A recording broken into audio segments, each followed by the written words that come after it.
Thank you, everyone, for coming out to our last Coaches Corner of the Submerged season. Woohoo! We are going to be all wrapped up in just a week and a half. Crazy to think about that. All but 5 of us, as we'll talk about here in a moment. So tonight, what I want to talk about is the First League Championship events that are coming up in just a few days. Okay, doesn't make it sound so urgent. Let's just say December 14th when we have our events. So tonight's Coaches Corner is going to really focus on what that event's going to look like, and also what it's going to look like after the event to some extent as well. So that's going to be our focus tonight. As a reminder, as we've been doing all season, we do have a folder set aside where we capture all of our documentation from our workshops as well as our Coaches Corner. So tonight's presentation is already in there. So if there's anything you want to revisit or you have questions about, you're welcome to dive in there and look it up. Remember, those same folders in there also contain things specific to your event. So things like the schedule and event guides are also hidden away in those public resource folders for you. So as I was already talking about, tonight's whole agenda is really focusing on those championship events coming up very shortly. So we're going to start off by talking about the championship itself. We're also going to look over our shoulder and think about the lessons learned from the qualifiers. So there's a couple of key points I want to share with everyone. And then we're going to talk about what's going to happen for a handful of teams after our event, as well as some things to look forward to as our students start graduating and aging out of First Lego League. So with that, let's dive into the championship events. So we have 2 events coming up. They're both on December 14th. They are going to parallel each other in many ways. Really, the only difference is geography and the number of teams. So on December 14th, both the North and South, we will have a championship event. In the North, we will be at Mendive Middle School, where we'll have 24 teams come together from the 3 qualifiers that were in the North. In the South, we will be at Southeast Career Technology Academy, SECTA, where we'll have 30 teams coming together from the 3 qualifiers we had down here. I roughly put in the times from 7:30 to 5. We'll definitely be starting at 7:30. More likely, from what's been happening this season, we'll be done way ahead of 5 o'clock, but just as a safe buffer, just in case deliberations do take a little longer, I wanted to put that in there. So about 7:30 to 5, but realistically, we're going to be done around 4:30, if not a little bit sooner for the 2 events. So the events themselves are going to have a schedule just like a qualifier, with the exception of those who competed in Elko. So if you're a Reno, Carson City, or any of the Las Vegas qualifiers, we're going to have a very similar structure where we start the day off with a team check-in and opening up the pits. That will happen at 7:30. We'll have about a half an hour long buffer there where teams will rolling in, checking in, turning in their rosters, finding their pits, and settling in. Then at 8 o'clock promptly, we will start our coaches meeting. At that time, we'll talk logistics related to the venue, flowing through the robot game and judging part, and talk about any other things we need to make sure you know that day of. At 8:30, we'll start up our practice matches in the robot game, and we'll start our first round of judging as well. About mid-morning at 10 a.m., we are going to have our opening ceremonies. I put in a half an hour window for it. As you saw the qualifier, our opening ceremonies definitely did not take a full half an hour, but it just gives us some comfort room around the beginning and end points so that our teams who are coming out of judging or a practice match have time to settle in, get their stuff put back in the pit, and then come join us. Likewise, on the other end, at 10:30, we start up our official matches and more judging. So I just kind of have a half an hour window there for opening ceremonies, knowing that it really isn't going to take a full half an hour. Late in the morning, we will have our first round of official robot game matches with 2 more rounds of judging. And then we'll take a tournament-wide lunch break for a half an hour. This will allow our volunteers to catch their breath, get some food, and talk with each other. Teams as well, you have an opportunity to go around, have some lunch, talk with other teams, visit each other as well. And then in the afternoon, we finish up with 2 more rounds of robot game, as well as another round or 2 of judging. Do note that the judging does end before the robot game. That allows our judges time to deliberate and discuss all their interviews and interactions they've had with the teams in there. Then we'll have our closing ceremony. On the schedules, I'm putting it as a 4 o'clock start time, but do listen for announcements as we will adjust accordingly, depending on how much the judges need to deliberate. So we may move that up, may move it back, hopefully not. But more or less, think about 4 p.m. we'll have our closing ceremonies.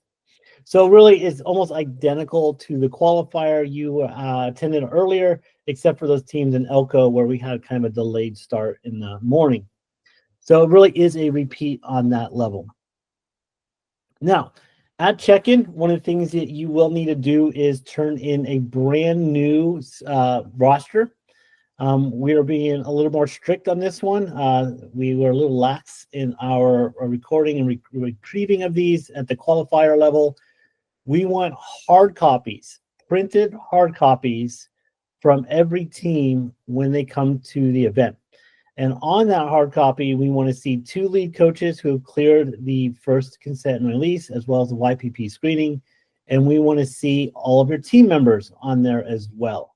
And so it's really important. We had a number of teams not come to the qualifier with a roster, which is an issue. So we want to make sure that at the championship level, we definitely want to make sure all of our teams are turning in a roster. Even if you turned in the perfect roster at the qualifier, we don't push them forward just in case you lose or maybe had to add a kid. We want to make sure that we have the freshest, newest version of your roster for that championship event. So again, every single team is going to be required to turn in a hard copy of their roster at the championship event. We will not have a printer available for you, so do make sure you print it out before you come to the school. We can't accept any more emailed rosters. We really need that hard copy so that we can quickly see if you have the appropriate number of coaches and students on your team. In terms of actually making the roster, it's the same process as you've been using all season. Just want to make sure you do that and have it ready for us on Saturday morning. I think you were already asking that. So do we need to turn in a new roster for the team? And the answer is absolutely, yeah. Other questions I typically get about the championship event is it the same exact missions? Is it the same innovation project? And the answer is yes. The championship is a continuation of the submerged season. So you do not need to start over in any way. In fact, the expectation is actually that teams are going to take their existing robots, innovation projects, robot design presentations, and just improve on them. They're going to take that feedback from the judges, from the referees at the qualifying level, make updates to their robots, to their projects, and give us a new, improved, updated version. So you definitely do not need to start over in any way or fashion or form. I also should emphasize at this time that no information is moved from the qualifier to the championship. So whatever the team presented or scored at the qualifier, that's all forgotten. Everyone is starting afresh when they get to the championship event.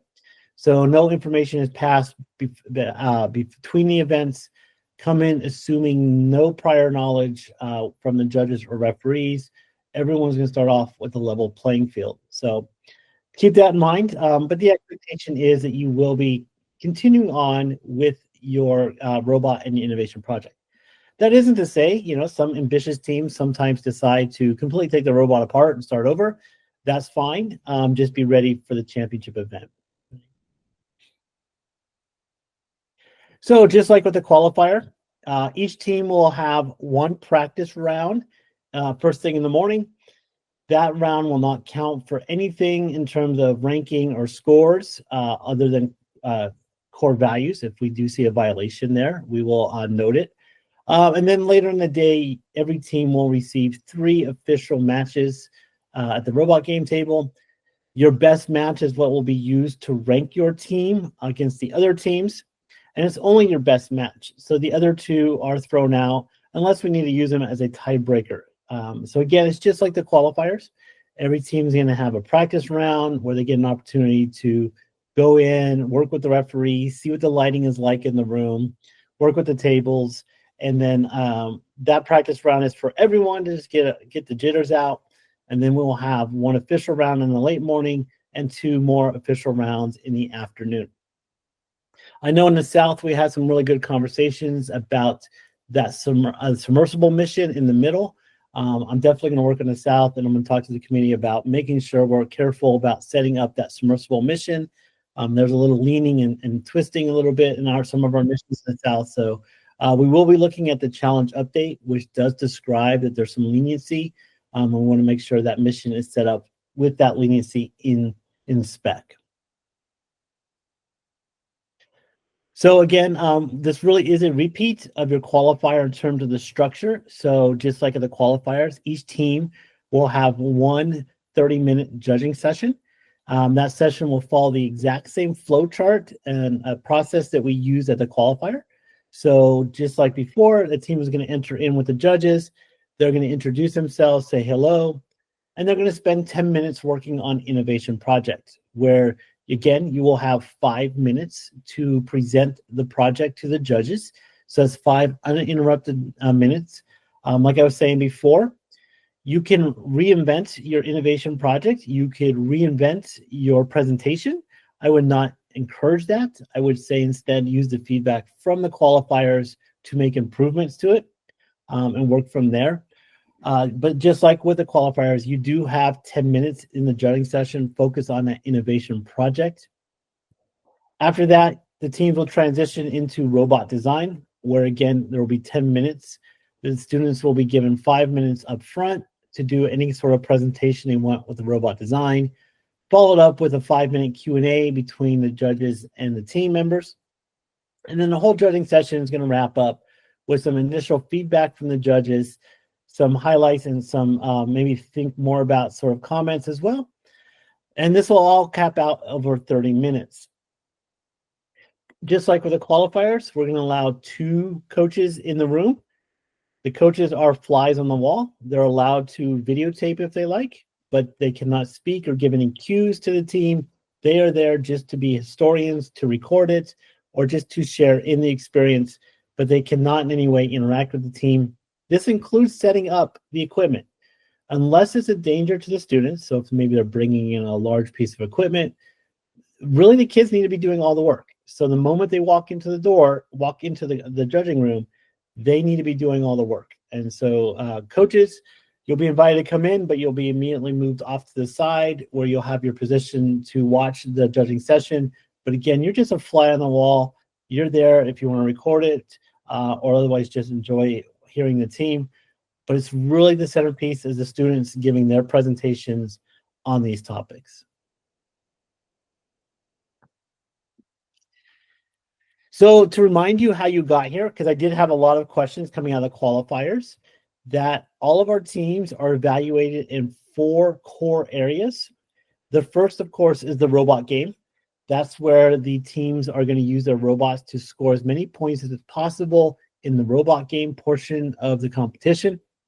But that only represents 25% of what we do at a First Lego League Challenge competition. The other parts are done in closed judging rooms. One topic that we cover there is the robot design, where the students will talk with the judges about the design process itself for the robot, including coding. So they'll share with the judges what is unique about the robot, the process for building the robot, how they improved on it, what their coding is like, the structure of the code, or anything related to the engineering design process behind the robot that was used at the robot game. The robot design is another 25% of the overall pie of how teams are evaluated. The next 25% is the innovation project. The innovation project, for the most part, is a standalone portion of First Lego League, although some teams find ways to integrate it into their robot game. It's not a requirement, but some teams do that. The innovation project is yet another 25% of how the teams are evaluated. These 3 sections here are what our teams do. They build a robot, they design it, they program it, they use that robot to score as many points as possible in the robot game, and then in parallel to it, they do a research project related to this year's theme. That's what we do. The how we do it is, of course, the first core values, and that represents the last 25% of how our teams are evaluated. At the end of the day, the judges will take all their notes. They will look at the scores from the robot game. They will tabulate all of that, and they will rank the teams using these 4 core areas, each equally weighted at 25%, and they're going to come up with a champion score. That champion score is going to tell us who our overall champion is, our second place team, third, and on so. So this is how we evaluate our teams. This is how you got here, is your team was balanced in these 4 areas. Winning one particular area, say the robot game, does not ensure that you would advance or even receive an award beyond that robot game award. This is really important as you're progressing to have a team that's good in all 4 areas. It doesn't have to be the best in all 4 areas, but it needs to be strongly balanced in the 4 areas. So keep that in mind as you're working with your team and polishing up things here, moving into the championship. You want to make sure that the team is really good in each area, not necessarily exceptional in all 4 areas, although they can see and be exceptional in one particular area, maybe 2.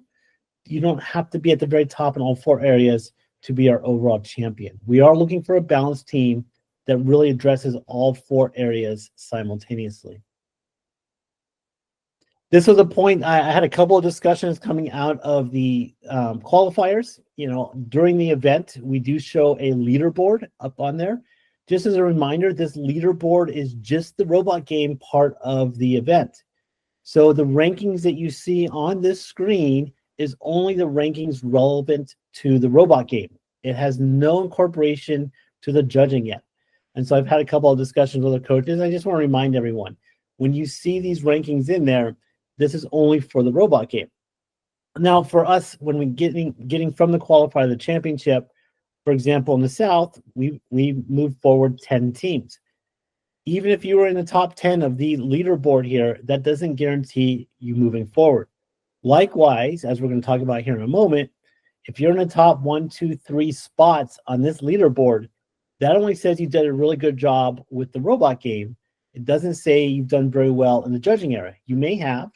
We just don't show that on this leaderboard. So keep in mind that this leaderboard is only for the robot game and is only using that 25% of the overall parts of what we assess our teams in. So, in quick summary, the championship event is a repeat of the qualifier with the extra added idea that no information is passed from the qualifier to the championship. All of our teams start new. Do keep in mind, though, we are now looking at a top 1/3 of our teams in the state. So the competition is going to be tougher at this next event. I'm going to pause here and see what questions we have. See some went in the chat. And Ika, yes, you do. For your students who are younger than 9, you will need to do another hard copy for that. Yeah. I have a question about the that one that connects the two. Is it the submerged? What was that one called? The one that connects between the 2 tables. Yeah, the cooperation. Yep. So if you are practicing and on the practice table you get it, but then on the other, the challenge team, or during your robot judging time, you don't get it. Mm-hmm. Are you able to kind of say, hey, we've always got it consistently over there, but not on these tables, since it seems to be kind of a setup thing, Yeah. Oh, I left masterpiece on there. No, I just realized it still says masterpiece on here, and I should have said submerged. Oh. Yeah, no, so that's a good point. Actually, this is a question I had from a couple of coaches this season. This particular model, as you know, has 2 vertical parts that straddle that center beam between a table, and they're very hard to get set up ideally. And there was a challenge update that addressed this to say there is some leniency. And so I'm going to make sure that our head referee looks carefully at this to make sure we do set it up within the range of what is acceptable. That doesn't mean it's going to be perfect. We're going to do the best we can. And the challenge update does address that question. That you may see some variation, but that's fine. And it's something the team should discuss with the judges and say, our practice table, we were able to solve this X percentage of the time, but we also understand that sometimes it's a little bit off. It's part of engineering around that variation. Yeah. But it is something that was definitely brought to my attention. And we're going to try to improve at the championship level, getting that mission, because a number of our teams were actually kind of interested in doing that one. So we want to make sure we get it right. Hopefully, Mandy, that addresses your question. Yeah, thank you. Because I know, we practiced it, and we've now set it up in our own practice to be more stable. So when we are doing it, we have a little more accuracy. So I just want to convey that to the team that, hey, you are allowed to kind of, bring that up to the judges if it was working consistently for you. And now here it's not. So it's not really a robot or a coding issue. It's more of, like you're saying, a setup issue. So, and this is one that definitely we have some leeway in how it's set up a little bit. So we definitely encourage our team to think creatively of how to work around that as well. Yeah. Thank you. It's not easy, that's for sure. Yeah. Great question. Are there any, and I see Nanami put in the chat there a reminder that it's update 6 that discusses this mission specifically. Yeah.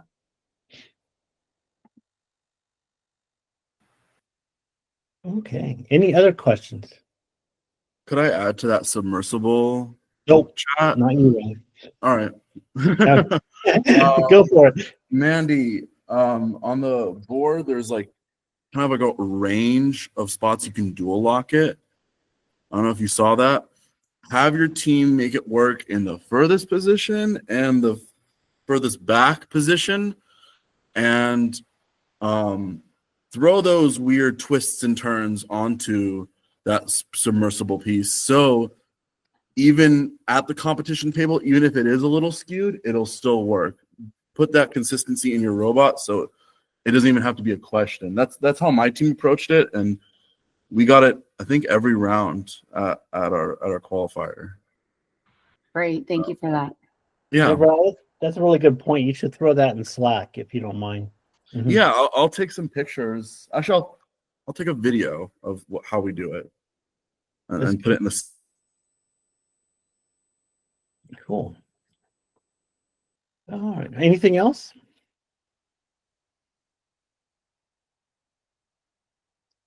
All right. Well, let's talk about lessons from the qualifiers. And a lot of these lessons are actually more for us as First Nevada. And I just want to make sure we share that with all of our teams to make sure we have a level playing field moving into the championship event. Because as I said, we are now looking at the top 1/3 of our teams in the state. So the competition will be much tighter and more competitive here. So I just want to make sure we're all coming in with the shared same rules.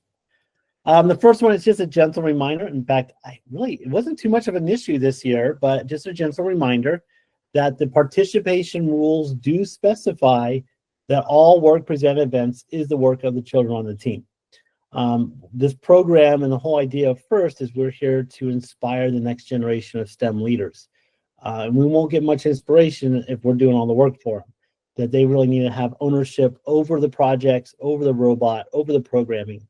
And so where this tends to show up is sometimes we see a coach in the pit building an item or programming for the robot. Definitely want to avoid that outright. We also talked about how in the judging room, the coaches are welcome to attend the judging session, but they really need to stay silent. That's, again, another version of this rule. We really want to take this day to let the kids shine. They've been working really hard. I know you as the coaches have been working hard, but this is really about the kids presenting their work on this day. And so I just want to remind everyone that this is written into the participation rules, that all the work presented is the work of the kids. So just keep that in mind.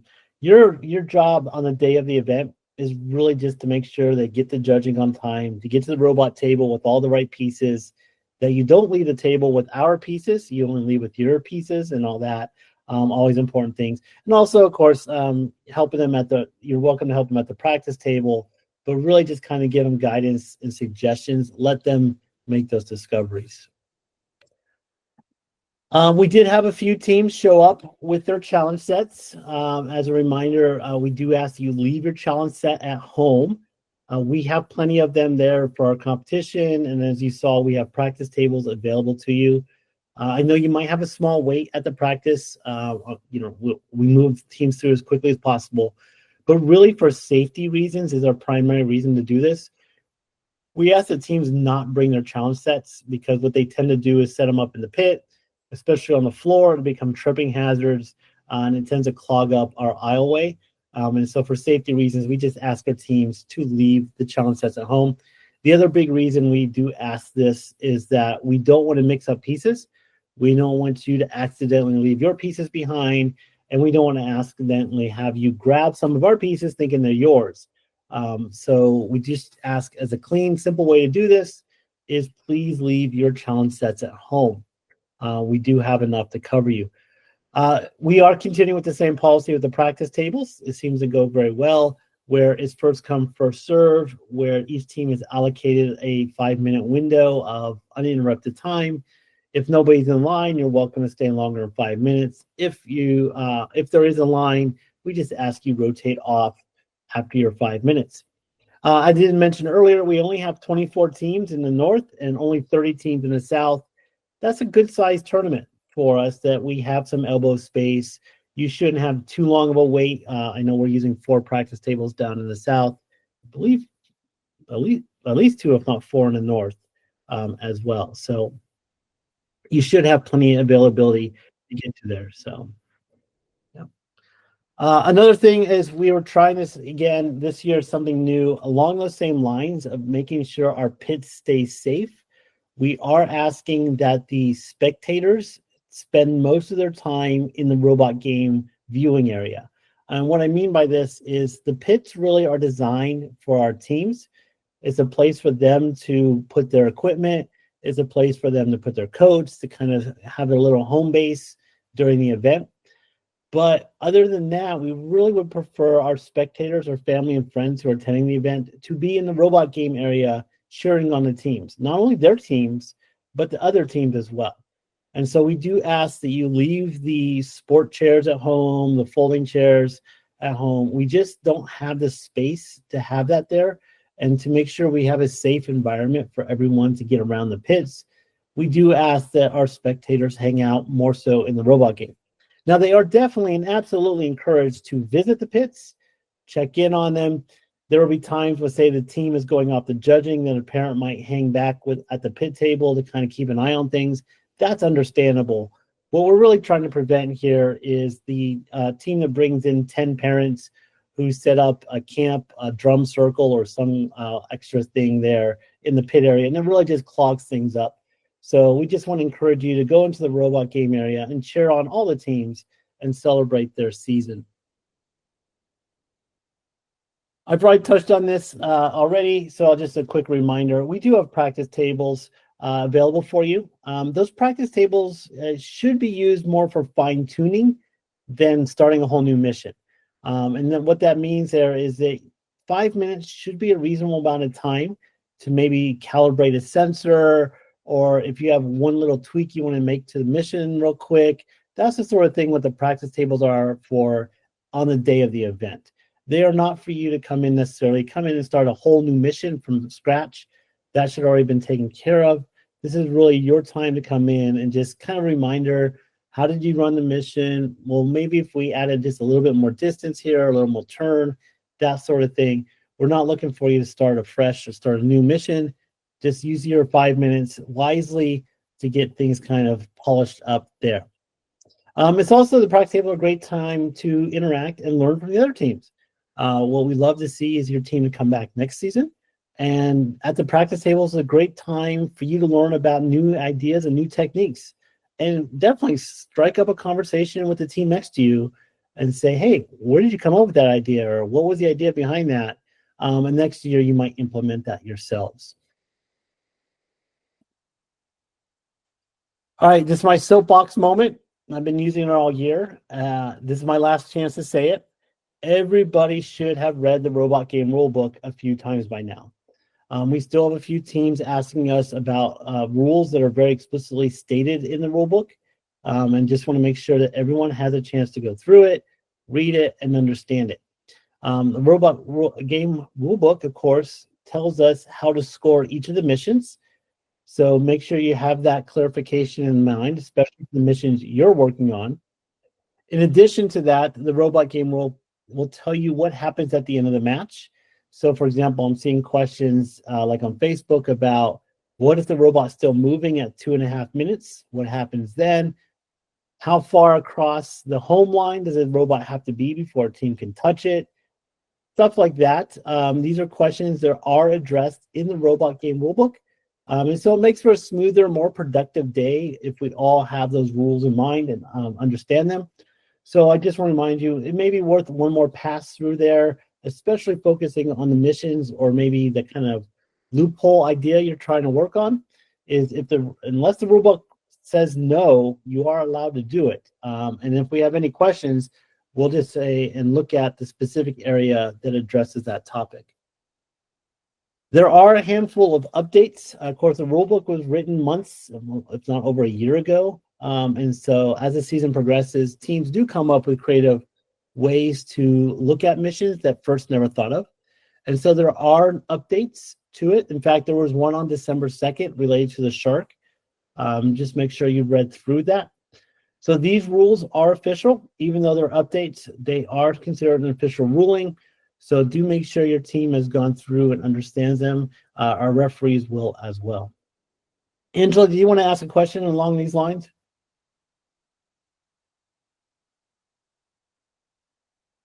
Oh, Angela, did you want to ask a question, or you can throw it in the chat?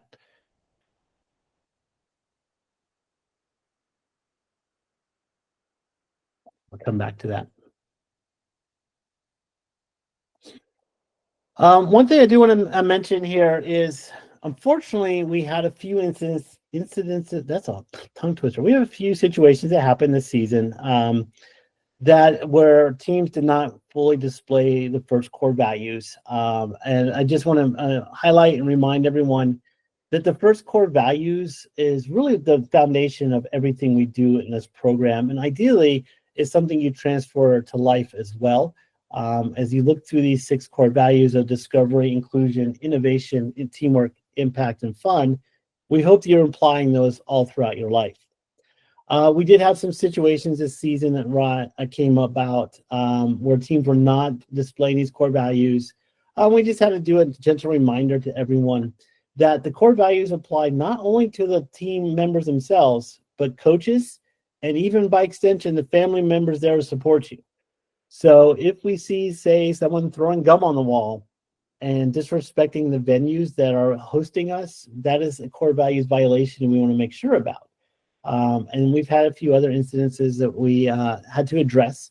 I do want to remind everyone as well that First Nevada is a nonprofit organization. We do not ourselves have any space. We are partnering with the school districts and other organizations to allow us to have our events in their facilities. And so we need to be respectful of those hosts as well. And so we just need to remind everyone of the first core values. And as coaches, just a reminder that we ask you to be responsible for all your team members and make sure you know where they are at all times to help us kind of police and monitor the activity on campuses so that we can be invited back in the future. So just want to bring that up because we did have a couple cases this year that on the Monday morning, we had a bunch of emails being passed around of like, okay, how are we going to do this? So just want to share that with everyone. Oh, I see, Riley, you're throwing in the Slack already. Thank you. Also, just keep in mind the core values themselves are explicitly measured on the innovation and robot design rubrics this year, as well as at the robot game table with the gracious professionalism score. So all of our teams are actually formally measured in their core values in those 3 areas, the 2 rubrics and a score sheet. But they're also measured in the hallway and in the pits, in the parking lot, during lunch, going to judging. If we see teams yelling and screaming, or, worst case scenario, someone actually throws a punch, unfortunately it's happened at our first event, that's a terrible violation of core values. We'll get that back into our judge advisor, and it does weigh in on the decision process when it comes to that. Now, the opposite is also true. If you're one of those teams, which we love to see, where you're cheering everyone on, you're helping them pick up, you're just, having a great time, we note that as well. We will let the judge advisors know that there's this wonderful team out there cheering for everybody at the robot game table, or they helped another team when their robot fell on the floor and shattered. So core values goes both ways, both the positive and the negative side of things. And of course, now this year, we even have an award to recognize teams who do positive core values with each other. And now that we're all veterans here, I just want to remind you that we do all of our scoring electronically, both at the robot game and in judging. What this does is allows us to be a little bit cheaper our events, so we can go paperless.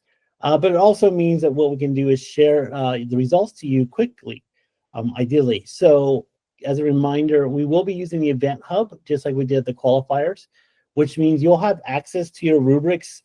It seems like this season we've done a good job of having them done on Sunday, with one exception.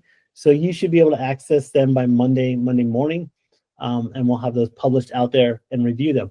Now, for most teams, this is the last event of the season, but it's still fun to go back and look at the scores and the rubrics to see how your team did.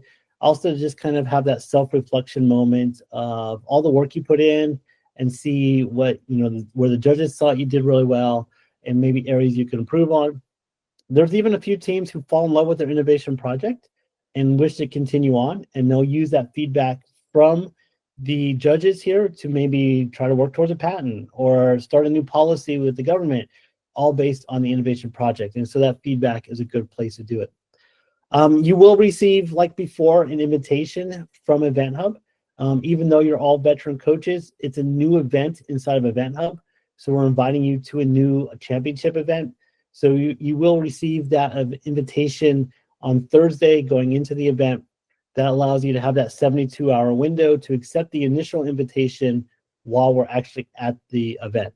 A couple of things we did learn is a lot of our teachers found their invitation in their junk box, especially CCSD for sure. They really didn't like us sending those out. So just make sure to check your spam box. The email for the invitation does come from no_reply@firstinspires.org. So if you want to look for that in there. And last, and I really loved what I saw this year, there was amazing team spirit here. And I just want to make sure how much I appreciated seeing our teams out there, having fun, enjoying it, working together. It was amazing. So let's keep it up for another event and keep that whole team spirit going. Bring out those great costumes, bring out those team signs, bring out those team cheers. That's what makes First so great, is us going out and celebrating like that and sharing with each other. So wonderful job. And I just want to ask you, keep it going for another event and on. So, all right. I am going to pause here. Let some questions. I see some still rolling in. There's no way to print the rubric directly. But what I do is I just print out a blank one and then fill it in with a pen. And then I just copy and paste the judges' feedback on Google Docs so I can give to the students. That is feedback I want to pass to First, because it would be nice as a teacher, a coach, to have a print option in there. And yeah, Raleigh's right. You basically have to almost do a screen print. Yeah, it's really bad. I wish I could print it, especially the feedback. Like, yeah, copying and pasting it into like a nice readable format for the students is pretty hard.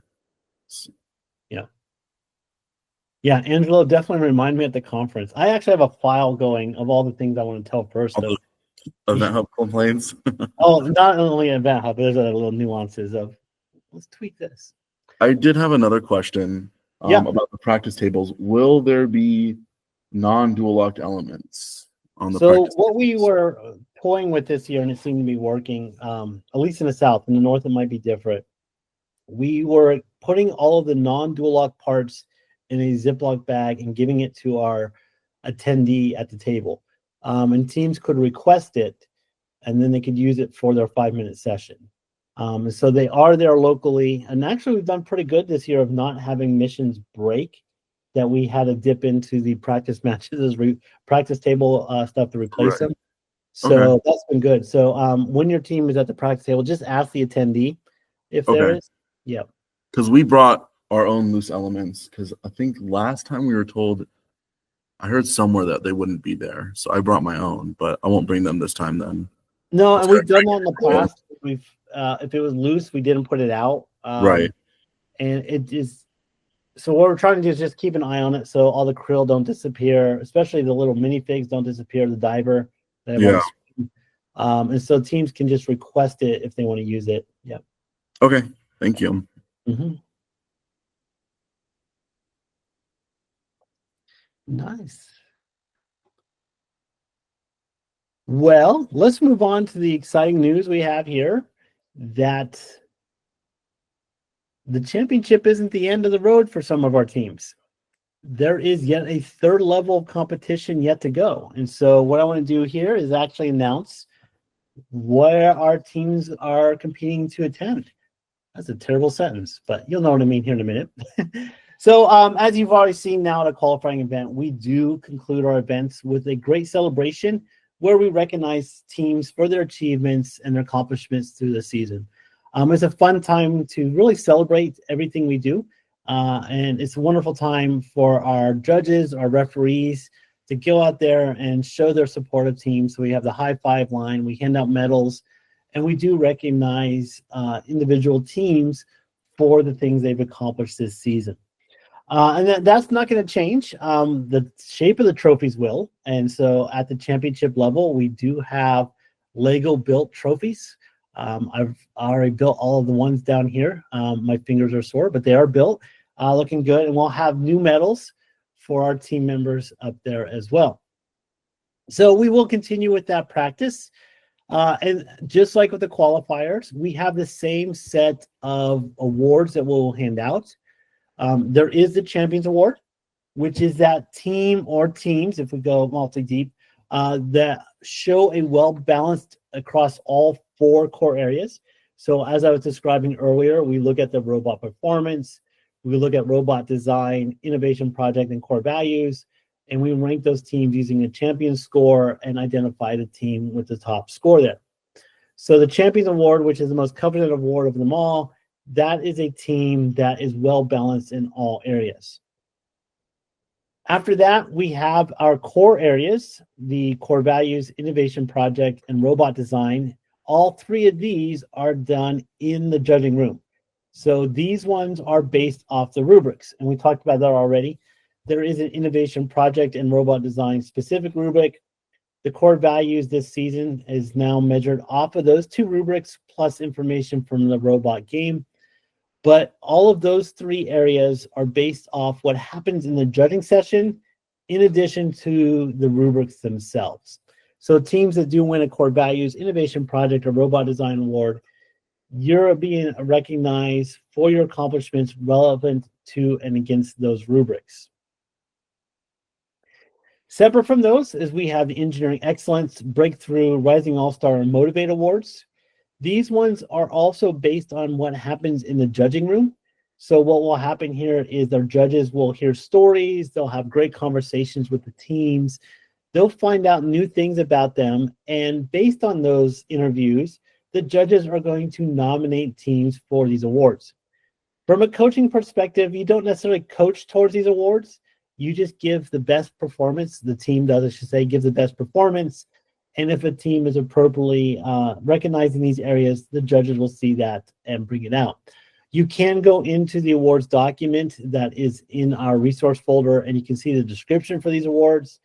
But the idea is that you don't necessarily have a rubric you're going up against. Instead, what you're going to do is just tell your story, and the judges might note something interesting about it, and then nominate internally amongst the judges a team for those awards. Of course, we have the robot performance one. That one is the main one done in the gym. That's the one where the teams are going to have their robots in 3 different matches, try to solve as many missions as possible. That is all done objectively using the score sheets that you have access to. You can use the robot game rulebook to see how your team should score. That's the robot performance award. And that, again, is the one we show as a leaderboard during the day. We love coaches and everything you put into the meeting, into the season. So we want to recognize our coaches as well. And in particular, we do recognize one of our coaches with a Coach Mentor Award. This is, of course, done off the nomination forms that you receive ahead of the event, but you can also pick up at the event. So to be in consideration for a Coach Mentor Award, someone has to nominate you for it. It might be your co-coach, it might be your parents, maybe the students, but we just need you to fill out that form, submit it to us during the event itself, and then we'll be considered for that award. And of course, new this year is the Peer Award. The Peer Award is another nomination award. This is one that one team will nominate another team for some actions that they see at an event that they want to highlight and say basically thank you for. So it could be things like maybe they helped you fix a mission that wasn't working well, or maybe they invited you to play Uno with them between matches and you had a good time. It's whatever you want to think of where you want to recognize one team from another. What we did recognize this season is some of the best practices here is we would love to hear specific details of what happened, not just to say they cheered loudly or they had really cool outfits. We want to hear exactly what they did to get that nomination. And we also want to be aware of schools that have multiple teams. We prefer not having one team nominate another within the school. We really want to look from school to school or home school or community team and go across those boundaries. So we don't want team one from the school nominating team two from that same school. We're really looking at nominating teams that you didn't interact with all season long. So these are our standard awards. We have a trophy for each of these, and these will be handing out during our closing ceremonies. Now, we also have a hierarchy structure of how our teams progress through the season. We started with our qualifiers in November, and we had 6 qualifiers throughout the state. We had 3 in the north, and we had 3 in the south. From those events, we advanced a certain number of teams, about 30% of our teams, to the championships that we're talking about tonight. So you can see there on the left, from the first event in Reno, we advanced 10 teams. We advanced 11 from Carson City, 3 from Elko. In Las Vegas, we advanced 10 teams from each of those qualifiers down here. That leads into the December 14th championships in Reno and Las Vegas. From those events, we are going to advance 5 of our teams. 2 from the northern event, 3 from the southern event. Now, the reason they're unequal is we have less teams in the north, and also Nevada only received 5 bids to additional events this year. Those 5 teams are then going to move on to one of these other, what we call tertiary events, a third level event. Some of them happen in the summer. One of them happens later in the spring. So what are those events that our teams could potentially be competing at later? Well, first off, there is the first World Festival. This is the first championship that happens in Houston in late April. So our Southern Nevada champion will be representing Nevada at the first World Festival. Now, every year we do flip-flop between the North and South and who receives this bid. Last year, it was our Northern champion. So this year, it will be our Southern champion that gets to represent Nevada at the first World Festival. That event is in April. Separate from that, our first place Northern champion is going to represent Nevada at the Western Edge Open Invitational. Now, Open Invitationals are a little bit different. They are international level competition amongst championship level teams from around the world. These are large events, usually over 50 teams, sometimes as large as 100 teams. They are highly competitive, especially because, as you'll see, the dates there, they have been later in the calendar. So the Western Edge one is in the end of May, so teams have more time to prepare for it. These open invitationals do pull in an international crowd. So these events will have teams from all around the world coming together. They're very prestigious to get to them. The reason they exist is that it allows more teams to compete at a high level than just what can be offered at the first World Championship. So to backtrack again, our Southern champion will represent Nevada at the first World Festival. Our Northern champion will represent Nevada at the Western Edge Open Invitational. I gotta change my Lego colors. I just realized my Lego bricks are in the wrong color scheme. The Northern champion will be at the Western Edge Open Invitational, which is in Long Beach. Our second place from both the North and South will head to the WPI Open Invitational in Worcester, Massachusetts. And then our third place Southern champion will go to Florida at the Florida Sunshine Invitational. So there is yet another level of competition for 5 of our teams. And all of these events are very prestigious and a lot of fun. We've been sending teams to them for a couple of years now. We always receive great feedback about how much fun they are. Now for others, this will be your last First Lego League event, especially if you're aging out. So I just want to remind everyone that First Lego League Challenge is just one of a number of programs that First offers. There is also First Tech Challenge and First Robotics Competition. So there's more robotics to come for our students who fell in love with the First programs and want to continue in that progression. The First Tech Challenge program, in that program, the teams build robots 18 inches to a side. You can see the robot on the left there where someone's holding it. On the right there, you see the playing field from a couple of seasons ago, where in this competition, there's 4 robots on the field at one time, working in 2 team alliances to score as many points as possible. The First Tech Challenge program is for students in grades 7 through 12. So you see there is some overlap with First Lego League. So students in 7th and 8th grade can actually do both programs. This is a wonderful program that is available throughout the state. If you're interested in it, let myself or Scott know, who's on here. Scott is our program delivery partner for First Tech Challenge. Our other program that we offer is First Robotics Competition. This is our high school level program for grades 9 through 12. In this program, students build large 125-pound robots that compete on a basketball-sized court. There's now 6 robots on the field at once in 2 team alliances of 3. And every year they have to figure out something new about how to grab a certain element and either place it somewhere or throw it or shoot it somewhere. And it's a fun game every year.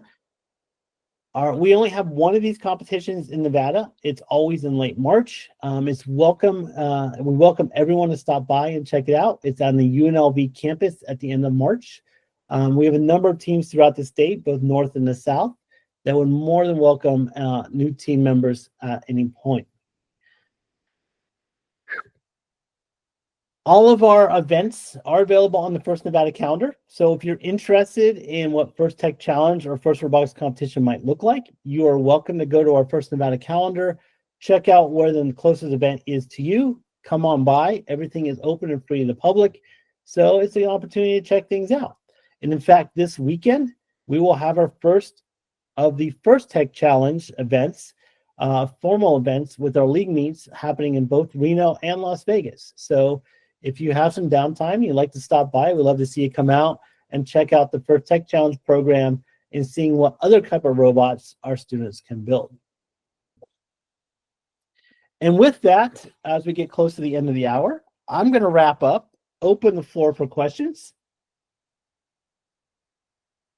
and see what's on your mind. Oh yeah, and Riley reminds us that we try to coordinate field trips for our teams to come out to the First Robotics competition each year. Ika, I'm not, so Ika's asking, will the qualifier competitions happen in November again next year? I'm not going to say with 100% for sureness, but more than likely. Yeah, we will continue to keep them in November, but we'll see. Yep. Yeah. Cool. Other question? Yeah. And there were a number of reasons, I think I've shared on this, a number of reasons we made the move. We, as First Nevada, we do operate all the FIRST programs, with a lot of them being ran by the same volunteers using the same equipment. And so to kind of give less stress to our volunteers as well as to spread out our equipment, it's easier for us to sequence our involvement in each of the programs. So we do FLL first, then we do FTC, then FRC. Also, part of it as well is that if we straddle the holiday break, some schools, almost all schools, prevent their teams from meeting during that time, but our homeschool and community teams can continue practicing. And sometimes that was a last second unfair advantage to some of our teams that if we just wrap up before the holiday break, it kind of helps keep the playing field level in that sense as well. Yeah. So there's a couple of influencing factors there that, yeah. Plus, in a couple weeks, when you're not doing FLL anymore, I know you'll be sad, but you also kind of have a moment of sigh of relief as well, I'm sure. So, yeah. I have a question. Yeah. Sorry. For the audience, for everyone, I guess. Mhm. Has anyone had any experience the Spike Prime, like needing to change the battery out, like swap the battery? Or I've been having consistency. The team hasn't been having consistent issues with the robot. The robot seems to be dying quite quickly. So, okay. All right. So I'm not the only one. Okay. That makes me feel a little better. And we try to have the robot charged at 100% when we're running our stuff, but during testing, it's been dying a lot. So, okay. I'm glad I'm not the only one who's had this issue. I mean, as you know, Riley, from First Robotics competition, you want to swap out your battery every match almost, if not for sure. Right. It sometimes gets overlooked in FLL, the importance of doing that as well. Not necessarily swapping it out, but making sure it's being fully charged between matches. Okay. It will perform differently depending on what the charge is at. Yeah. Even at yeah, that makes sense. We try and keep it at 100, but like today, we weren't able to do much because it was at 100 at the start of the day, but by the end, it was like at 40, and the robot was performing differently. Yep. So, and the ability to recharge. Buy a battery or figure something out then. Yeah. I definitely, and Jennifer said every few seasons. I would say once a season you should replace your batteries. Yep. Okay, that's good to know. I'm sure this Spike Prime has never been replaced, the battery. So, yeah. Okay, thank you. I just wanted to see if anyone else has had the problem. Thank you, guys. And team lost a bunch of code this week. Oh man. Yeah, thankfully Lego didn't do a full version upgrade, so like we had last season, but still it does happen when the Windows doesn't update. Yeah. Document your code. Document. Take screenshots once a week so you don't lose everything. Right? Oh, CCSD did a Windows 11 update. Oh no. Oh dang. That's crazy.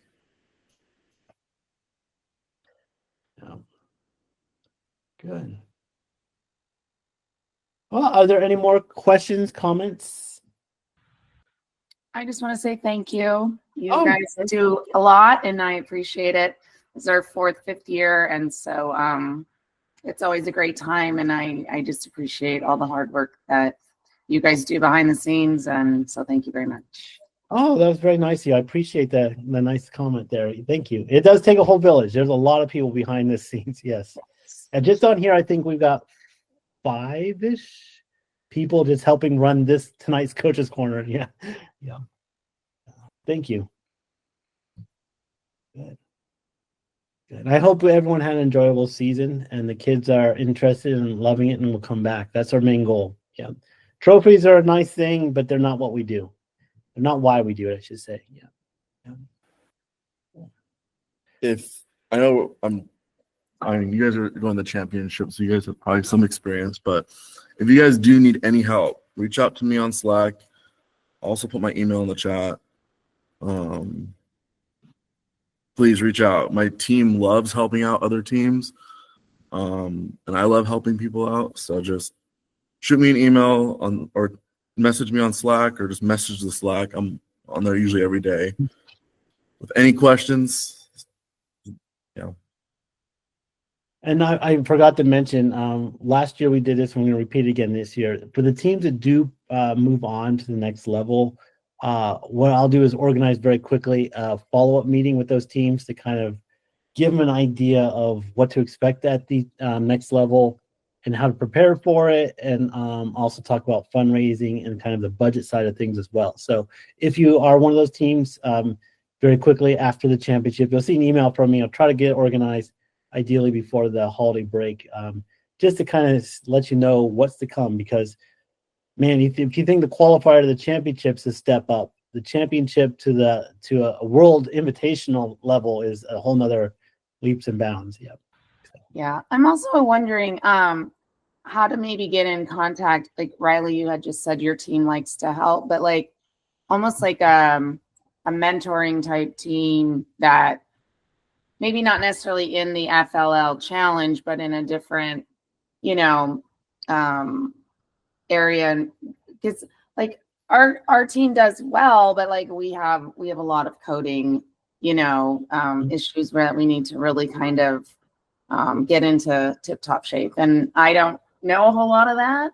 And so, and sometimes they're not very patient and wanting to like maybe watch the lessons or, do what they need to do. And so we did have a mentor for a while helping us out that was from like the Foothill robotics team.